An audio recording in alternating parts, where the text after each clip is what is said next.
Hey everybody, it's Mr. Forgione back with another video. Today we're going to be talking about AP Micro and reviewing a little bit for that. The first part of the video, I'm just going to kind of give you an overview of the test and some of the specifics on the test.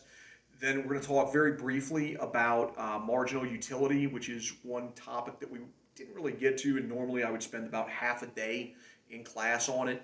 I'll give you a quick intro, and then I'm actually going to kick you over to a Khan Academy video later this week because I actually think he does a better job. And lest you think, oh my gosh, I can't stand Khan's voice or whatever, it's an 8-minute video. It's not anything that you're going to have to watch forever. Okay, eight minutes, you can deal with Khan for 8 minutes, and he does a better job than I do, honestly, on this particular topic.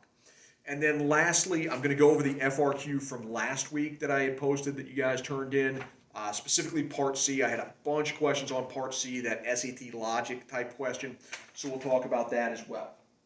Okay, so first off, the AP Micro FRQ is going to be next Wednesday. So 1 week from tomorrow, if you're watching this Tuesday night. Obviously, if you're watching it Wednesday, 1 week from today. So the day before cap and gown, that is when the AP Micro test is going to be. It's going to be a total of 50 minutes. 40 minutes of actual content, and then 10 minutes of uploading. So you're going to have 2 FRQs, definitely not essays, okay? Definitely not essays. In fact, what they've told us is that they are very similar to the type of FRQs that you've had in that I've already given you. So essentially the stuff that I've been giving you in Google Classroom and stuff that I was giving you in our regular classroom before the pandemic, same stuff, okay? They're not changing the format on the AP Micro style of FRQs at all. It's going to be the same stuff. So that part's really good. And I'm going to post you guys links to additional practice as well this week. There's going to be 2 FRQs. The first one, they're going to give you 25 minutes to complete plus a 5-minute upload period. The second FRQ, they're going to give you 15 minutes to complete plus a 5-minute upload period as well.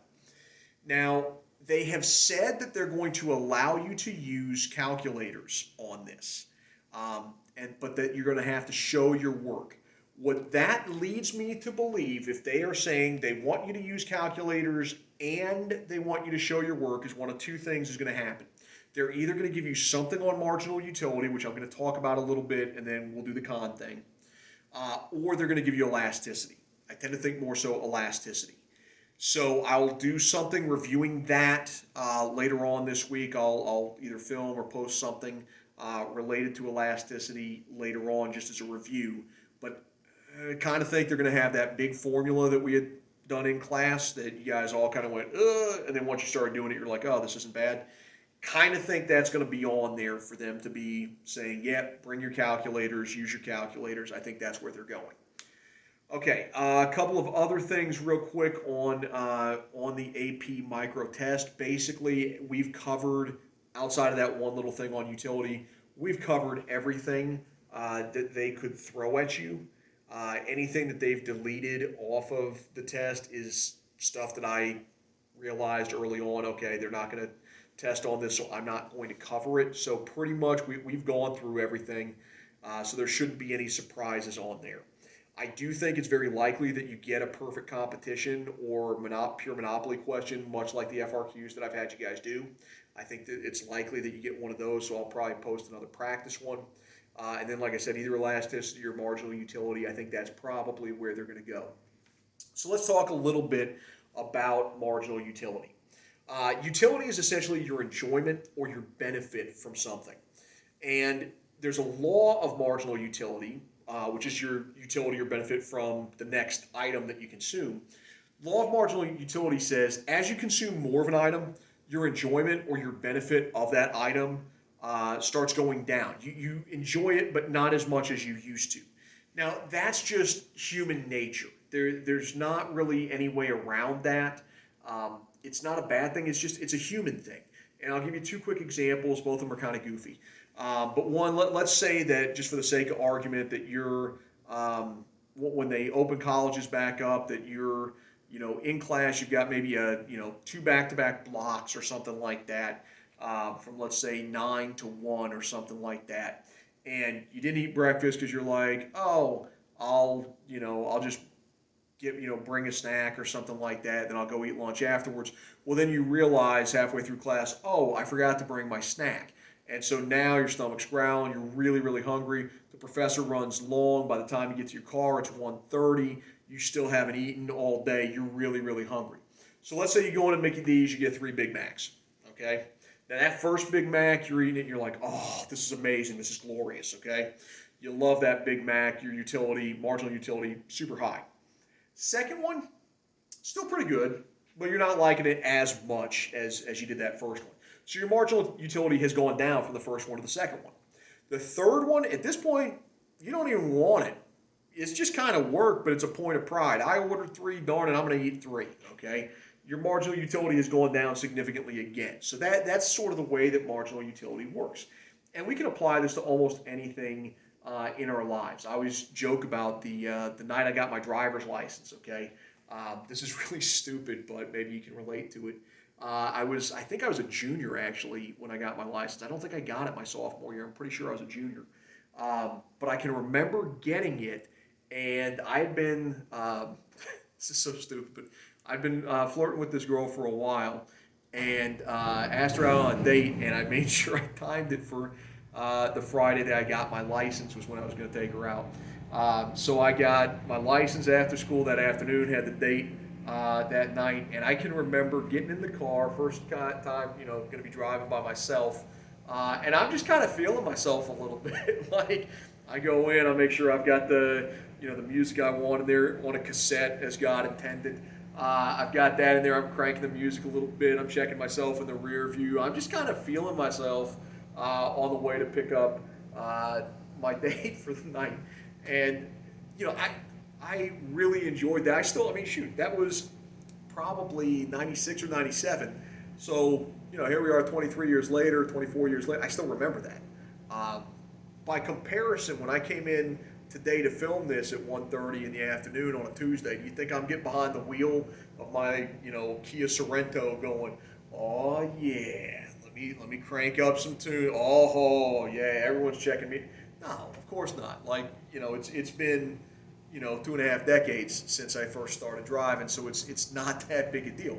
I still like driving, but my marginal utility has gone down considerably from when I, first got my license and took Abby out on a date. So that's kind of the way that marginal utility works. Okay, let's talk a little bit about the FRQ from last week that we've got here. Okay, so the first one, I'm just going to kind of read it off. If you want to pause the video and get your FRQ so that you can kind of look at it and follow along, that's probably not a bad idea. Okay, so it says Dominic's Donuts hires workers in competitive market for unskilled labor. We're going to use side-by-side graphs for Part A for labor market and the firm, Dominic's Donuts. And we're going to show in the first part equilibrium wage and quantity for the unskilled workers hired, and then the wage paid by Dominic's Donuts here. Okay, so in the first case, literally all we're doing for Part A is we're literally just drawing a supply and demand curve. Now, if you want to put on here supply of labor, demand for labor, you can put those little subscript L's. That's totally fine. I didn't ask you to do that, but you certainly can. Okay, and then let's see, we labeled it WE and QE. Okay, so here is our quantity is always down here, so QE, and then our wage over here is WE. Okay, so that's your first point if you've just got that basic graph for the market. Okay, now we're looking at it for the firm, which is Dominic's Donuts. Okay, and we want to see the wage and we want to see the quantity of labor hired by the firm. Okay, so I'm going to put this over here, and I'll put those over here for donuts. All right, so we kind of connect this. Here's our wage, okay, and we're going to call that WD, so you can call it there. You can also put it here if you want. Either way is fine. You just want to make sure that we kind of understand, hey, that's the wage.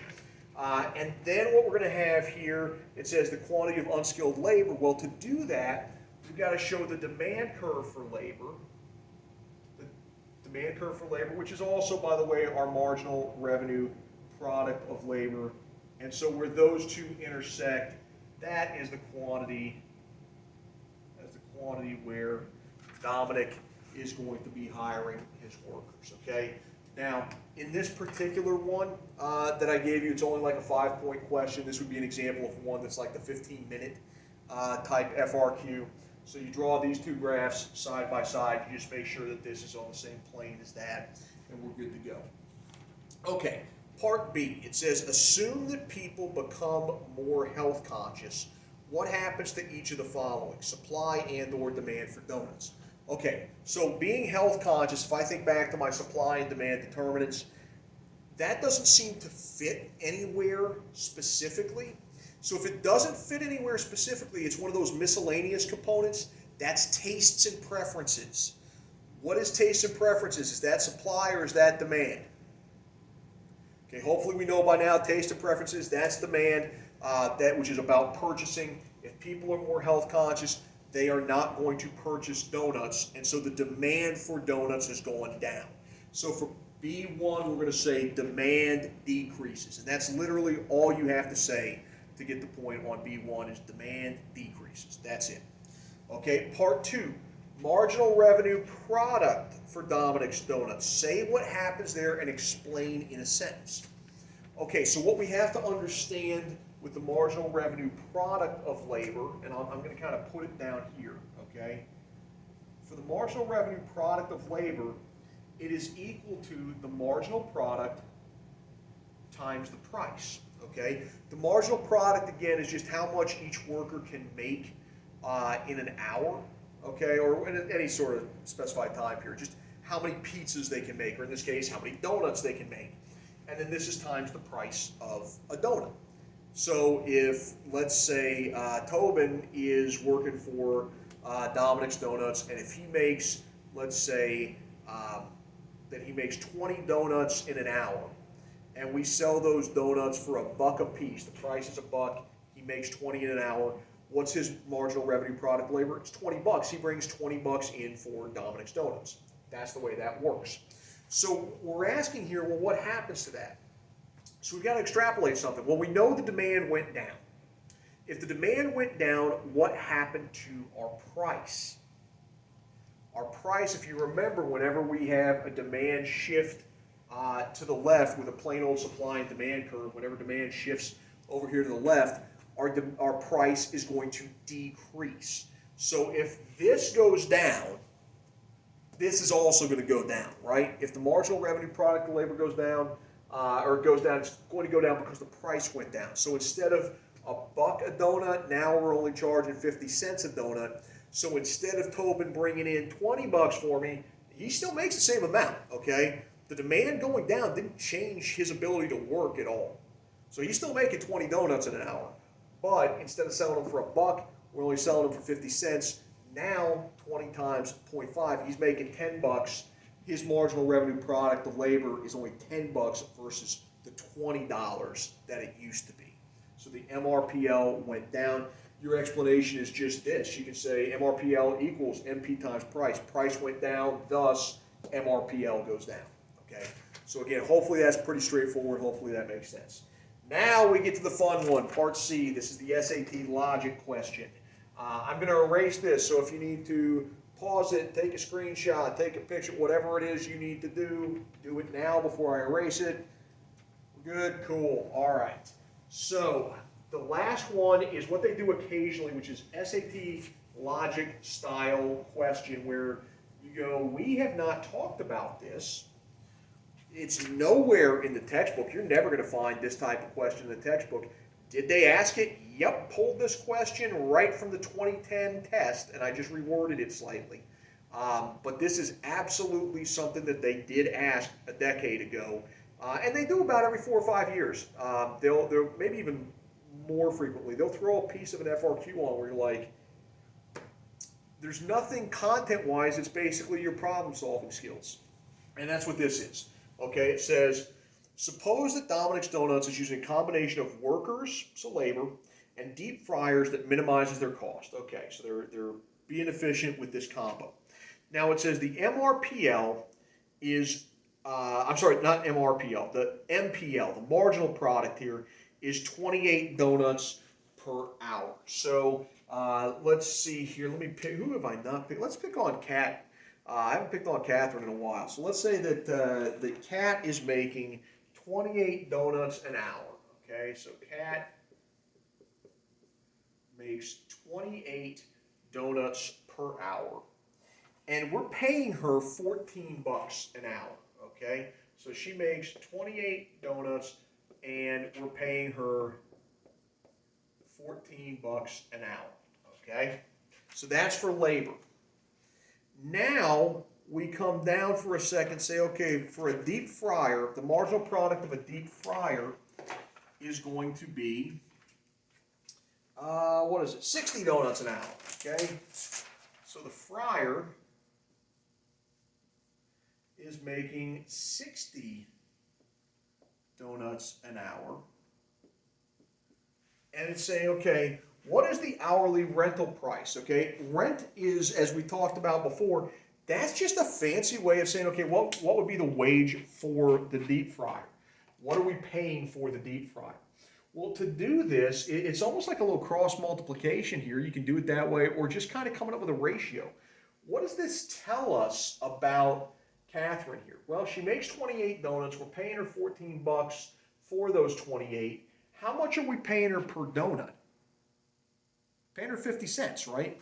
50 cents per donut, all right, is essentially what we're paying her. If she's making 28, we're paying her 14, so she gets paid 50 cents a donut. Well, if we're paying Catherine that, shouldn't we do the same thing here for the fryer? Shouldn't our rental price be based upon how many donuts it makes and how much per donut? Yeah, of course it should. So if we use that same ratio of 50 cents per donut, what would that be here? If you make 60 donuts, what would it be for 50 cents per donut? Okay, hopefully we get this. 50 cents per donut there would be 30 bucks an hour. And that is our answer on that particular question. Okay, I'm going to do at least one more video before the AP exam, and I'll be posting stuff just about every day, but hopefully you all are doing well.